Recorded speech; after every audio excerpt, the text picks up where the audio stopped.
Bonjour à tous. Voulez-vous entendre les meilleurs conseils pour vieillir rapidement? Eh bien, suivez-moi. Restez jusqu'à la fin, vous allez être surpris. Ou peut-être pas. Plus tarder, nous allons aborder les différentes causes du vieillissement. Nous allons aborder de manière plus précise les processus qui accélèrent ou qui conditionnent le vieillissement. Et pourquoi pas, qui permettraient, si on les inverse, de pouvoir éventuellement rajeunir.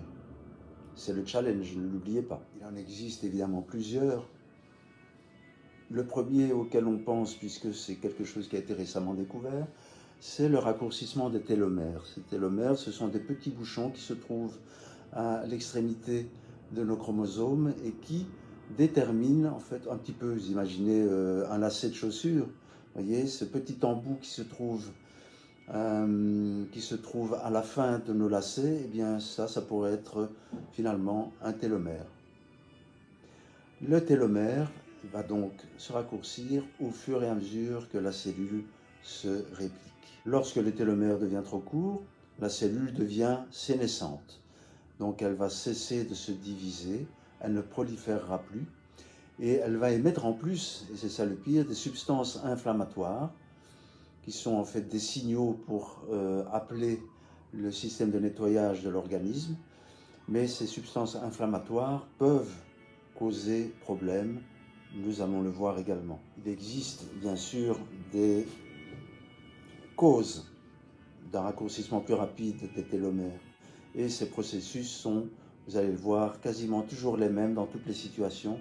Donc tous les processus de vieillissement que nous allons voir peuvent être freinés en évitant le stress, bien sûr, en évitant les toxiques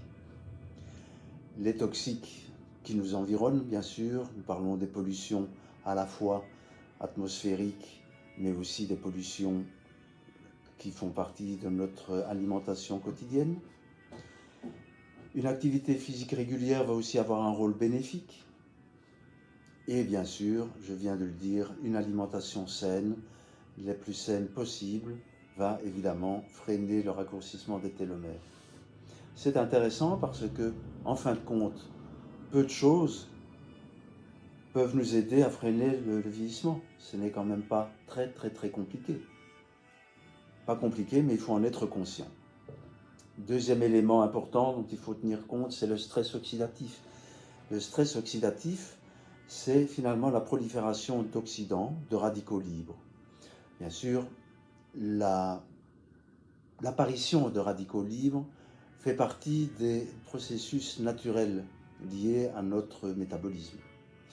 Donc on ne va pas pouvoir éliminer la production de radicaux libres, mais puisque c'est prévu, donc il y a en contrepartie un système de neutralisation des radicaux libres qui existe.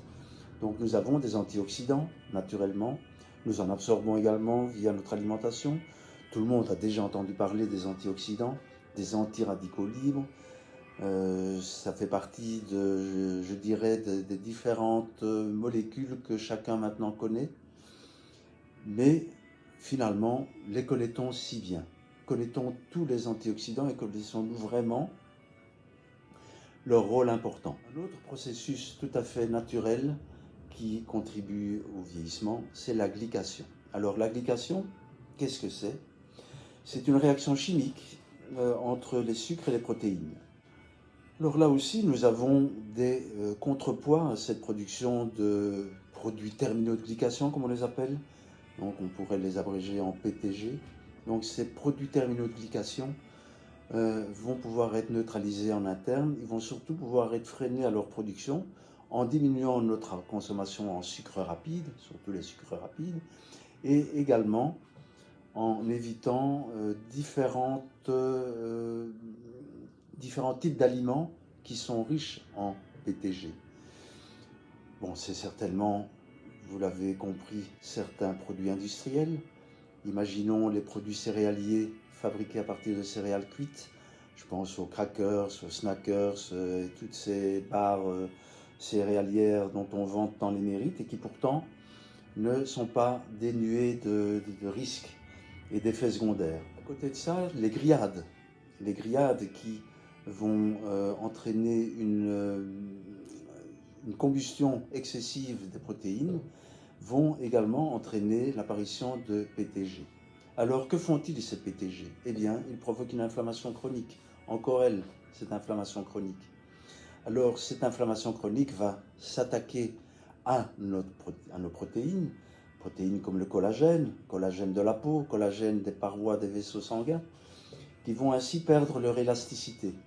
Et s'ils perdent leur élasticité, donc ça veut dire qu'ils vont être plus rigides. Ça veut dire que le processus de vieillissement est enclenché, une certaine forme de sclérose apparaît. Bien sûr, il y a un relâchement au niveau de l'élastine et du collagène de notre peau. Donc, les signes de vieillissement de la peau sont également liés à cette glycation. Donc, vous voyez, c'est un processus très important qu'il faut essayer de freiner le plus possible. Autre point important dans le vieillissement, ce sont les mitochondries. Les mitochondries, ce sont des petites organelles qui se trouvent dans nos cellules, quelques dizaines, voire quelques centaines, qui sont dans chaque cellule et qui vont être une micro-usine énergétique. C'est au sein des mitochondries que se produit l'énergie dont nos cellules vont avoir besoin. Et bien sûr, l'énergie dont notre corps a besoin pour fonctionner. Alors, ces mitochondries, évidemment, vont vieillir également, mais, encore une fois, il y a des processus qui freinent le vieillissement de ces mitochondries. C'est aussi surtout l'apport de nutriments particuliers qui vont aider à renforcer ces mitochondries qui sont relativement fragiles malgré tout. Alors, elles ont besoin surtout de vitamine B et de coenzyme Q10 par exemple, mais il y en a d'autres dont nous parlerons plus tard également, car comme vous le verrez, la nutrition des mitochondries est vraiment très importante dans un processus destiné à freiner le vieillissement.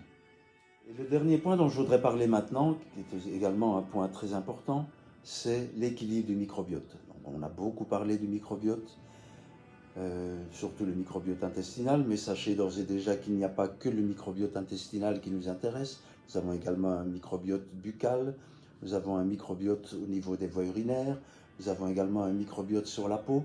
Donc nous sommes recouverts à l'intérieur et à l'extérieur de milliards et de milliards de bactéries qui, bien sûr, sont là pour nous aider dans nos tâches quotidiennes de digestion et de protection contre des agents extérieurs.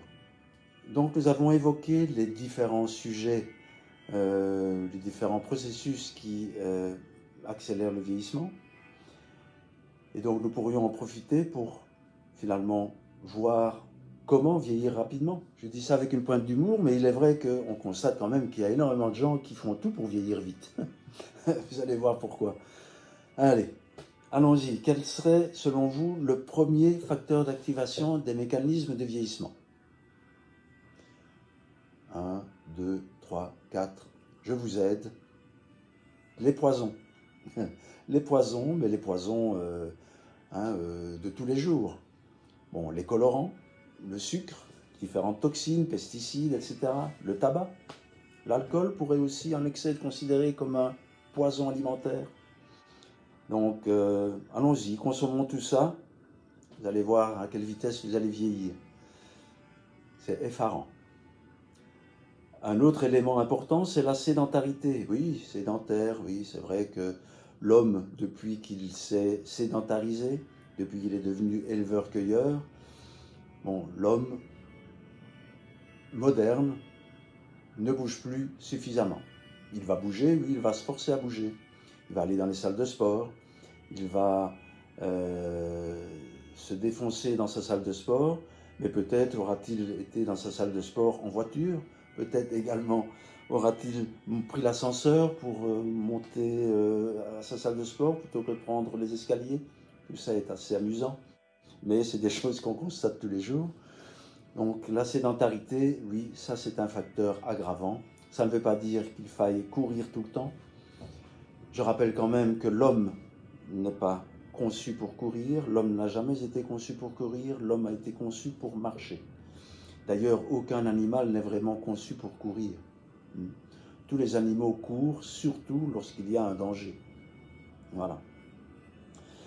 En réalité, revenons à cette époque chasseur-cueilleur. Que faisait l'homme? Il se mettait bien sûr en marche sur de longues distances pour trouver et suivre les troupeaux. Une fois qu'il avait trouvé le troupeau, eh bien oui, il allait peut-être courir pendant quelques dizaines de secondes pour décocher sa lance ou décocher sa flèche, tuer la cible, le gibier. Et voilà, c'était quelques secondes. Il ne s'agissait pas de faire un jogging d'une heure. C'est très mauvais pour les articulations. C'est une des causes principales d'apparition de problèmes aux genoux. Ce choc répétitif sur de l'asphalte en plus et non pas sur une matière plus souple comme la terre battue. Donc ces chocs répétitifs sur l'asphalte, évidemment, ne vont pas épargner nos cartilages. Et voilà, donc l'arthrose pourrait être due à ces jogging en excès, bien sûr, quand on a 25, 30, 35 ans. On ne se sent pas trop concerné. Ce n'est que plus tard que, bien sûr, on commence à avoir des petits problèmes, que l'on va peut-être attribuer une inflammation interne. Mais nous allons voir que l'inflammation interne, l'excès de sport peut aussi en être une des causes fondamentales. Une autre cause importante d'accélération du vieillissement, c'est le surpoids. Alors le surpoids, c'est une notion très large. On a parlé beaucoup du BMI, qui est donc cet indice de masse corporelle, un BMI supérieur à 25 et on est déjà dans une phase d'excès de poids. Alors, je trouve quand même que cet indice est un petit peu trop restrictif parce que certaines personnes vont être au-delà de ce BMI de 25 parce qu'ils sont très musclés. En fin de compte, le BMI ne tient surtout compte que du poids et de la taille. Il ne tient pas compte de la masse grasse. C'est plutôt de la masse grasse dont on devrait tenir compte. Parce qu'une masse maigre ne pose aucun problème. Une masse maigre, au contraire, va permettre de consommer plus de calories au repos qu'une masse grasse. Une masse maigre, quelqu'un de musclé, même avec un surpoids léger, quelqu'un de musclé, va consommer beaucoup plus de calories qu'une personne en surpoids, mais en surpoids gras. Ce qui veut donc dire que cette personne, lorsqu'elle mange, va quasiment consommer toutes les calories qu'elle absorbe, et donc, en principe, ne va pas prendre de masse grasse. Ce qui veut donc dire que, finalement, prenons du muscle, ça sera beaucoup mieux pour une longévité heureuse. Le manque de sommeil est un autre élément qui va accélérer le vieillissement. Alors là aussi, qu'est-ce que nous remarquons? Nous remarquons que lorsque nous rentrons chez nous maintenant, qu'est-ce que nous faisons? Nous regardons la télévision, souvent des programmes très tard, nous allons dormir trop tard et nous devons nous lever tôt. Finalement, nos 7h30 à 8h de sommeil par jour ne sont pas toujours rencontrés. Et ça, c'est un problème parce que c'est pendant notre sommeil que notre corps répare les tissus qui ont été lésés pendant la journée. C'est pendant notre sommeil que nos différents processus de protection vont faire le check-up et vont déterminer si éventuellement il y a un petit cancer naissant qui apparaît à gauche ou à droite. Et donc si nous ne faisons pas attention, si nous ne dormons pas suffisamment, tous ces processus de réparation ne vont pas pouvoir se faire correctement. La mélatonine est l'hormone qui est sécrétée pendant la nuit par notre glande pinéale. Pendant la journée, la glande pinéale produit la sérotonine. Pendant la nuit, la glande pinéale va produire de la mélatonine. Eh bien, cette mélatonine, nous le verrons aussi dans une vidéo où nous ne parlerons pas que d'elle, mais nous parlerons de toutes les hormones émises par la glande pinéale, par l'hypothalamus, par l'hypophyse. Nous consacrerons une petite vidéo à cela. Et donc, la glande pinéale qui produit la mélatonine, cette mélatonine est donc une hormone très, très importante au niveau réparateur. Dernier élément dont je voudrais parler dans cette saga des processus d'activation du vieillissement, c'est l'inflammation chronique. Alors l'inflammation chronique, nous avons déjà vu quelques processus produisant de l'inflammation. Nous avons vu la glycation, nous avons vu le vieillissement cellulaire. Alors nous allons maintenant parler puisque c'est également très important, du déséquilibre du microbiote, un petit peu, un tout petit peu, puisque nous en parlerons plus tard, mais nous allons en parler déjà maintenant. Donc lorsque nous avons ce que l'on appelle une perméabilité de la muqueuse intestinale, il va y avoir un passage de grosses molécules mal digérées dans la circulation sanguine. Ce passage va entraîner une réaction de notre système immunitaire. Cette réaction immunitaire va générer de l'inflammation. Et donc, lorsque nous avons un microbiote déséquilibré, eh bien, nous avons beaucoup plus de risques d'avoir une inflammation chronique qui s'installe. Cette inflammation chronique, que l'on appelle l'inflammation de bas grade, est une inflammation qui, bien sûr, n'est pas visible au début. Mais progressivement, on va se sentir plus fatigué, on va avoir des petites douleurs qui apparaissent de gauche et de droite, peut-être des petites éruptions cutanées, des petits boutons qui apparaissent, voyez. Donc, cette inflammation chronique, eh bien, elle va solliciter nos processus de défense en permanence et accélérer également ce processus de vieillissement. Donc, je récapitule. Les poisons alimentaires, la sédentarité, le surpoids, le manque de sommeil, les maladies chroniques et l'inflammation chronique, tout cela sont des éléments qui vont entraîner une accélération du vieillissement. Les maladies chroniques, je n'en ai pas trop parlé, je vais juste dire qu'une maladie chronique est une maladie, bien sûr, d'évolution lente, d'évolution très lente, mais justement qui dure. Or, une maladie ne devrait jamais être chronique, car si elle devient chronique, c'est qu'on a occulté, on n'a pas voulu comprendre pourquoi ce déséquilibre s'est installé. Je l'ai dit d'entrée de jeu, la maladie, c'est un déséquilibre. La maladie, c'est donc lorsque l'on sort de l'état d'équilibre. La santé, c'est un état d'équilibre très fragile. Il suffit d'un rien pour que la balance penche d'un côté ou de l'autre. Mais néanmoins, l'idée, c'est d'essayer de ramener la balance en équilibre le plus vite possible et pas d'accentuer ce déséquilibre permanent qui va faire que, d'un côté, on continue à mener la même vie sans se poser trop de questions. Et on attend quoi? On attend que le médicament salvateur vienne résoudre tous les problèmes, mais le médicament, il ne va pas résoudre les problèmes. Le médicament, il va tout simplement mettre une sourdine. Il va atténuer l'inconfort, mais la cause profonde et la maladie, elle reste là. Elle est chronique, je viens de le dire.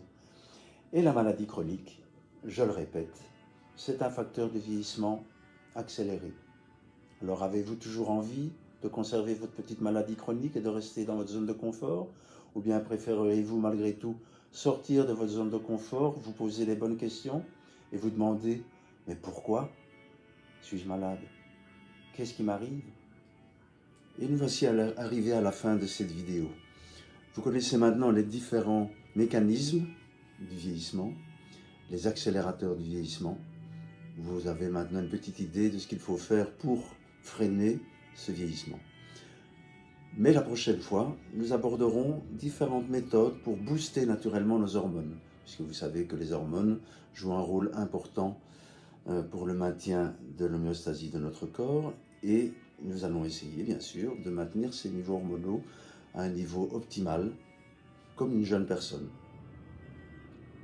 Suivez-moi, nous en saurons plus dans les prochaines séquences.